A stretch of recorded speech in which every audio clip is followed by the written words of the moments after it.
Did you always have this like inherent trust that like, hey, like this is God's voice, this is what He wants me to do? Because I think somebody hearing this, whether they're a believer or not, they're kind of going like, "Oh, I can't hear from God. Like, what does that mean? Is that Him or pizza I ate last night? I Yeah, don't right. know."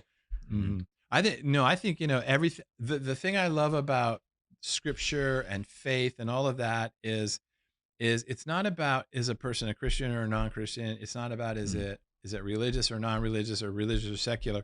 It's about it is it true or false. Yeah, That's the issue when that's you're right. reading the Scriptures. It's not like I mean you couldn't ask Moses, are you a Christian or non-Christian? Are you biblical or non-biblical? They wouldn't even know what you're talking about. It's like no, this is true and this is false. So I love it because when I'm talking to people that aren't from a faith tradition, I'm Mhm. still talking about stuff they understand because I'm saying this is just what's true, isn't it? And so Mm. what's true in the world is everything's a process. Yeah, Everything. And it starts that's at right. the lowest level and you work.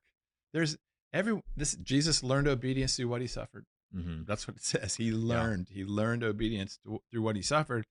And so for me, these processes are like, and I give this example all the time when I was about hearing God, like, what does God sound like? And how do you know it's you and not, or God and not you?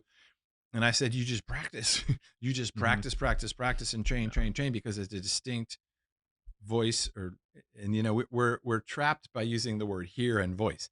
It's like a feeling, an idea, a sensation, a picture in your mind. It's all different things. Worked with all different kinds of people. And the way they sense God, one guy that we worked with in Jordan, it was just a Bible verse would come to his mind, just Yeah. a reference. That's just the way he did it. Yeah. So my training officer, when in my first year, he said to me one time, I mean, it was like 2 weeks. Mhm. And he said, listen, that radio, that police radio in this cruiser is your lifeline to everything. And you have got to hear everything that they say related only to you Mm. because it's a huge department and they're talking to all kinds of different units.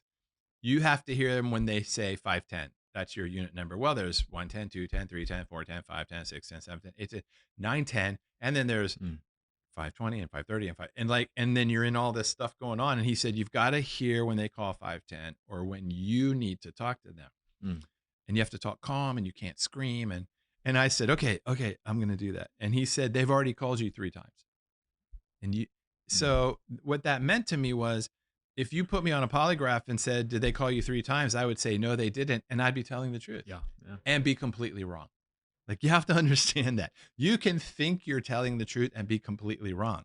And so then I had to learn. I mean, I had to put my head down by the radio and go like, "Oh, they said they 510. They said Yeah. it." And then Mm. he said, "Now can you drive and do that?" Mm. And you just practice listening until like today.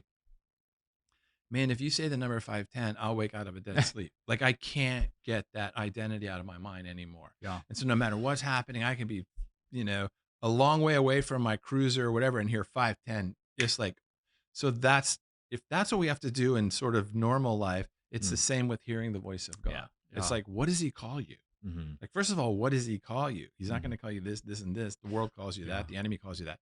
And you answer to that all the time.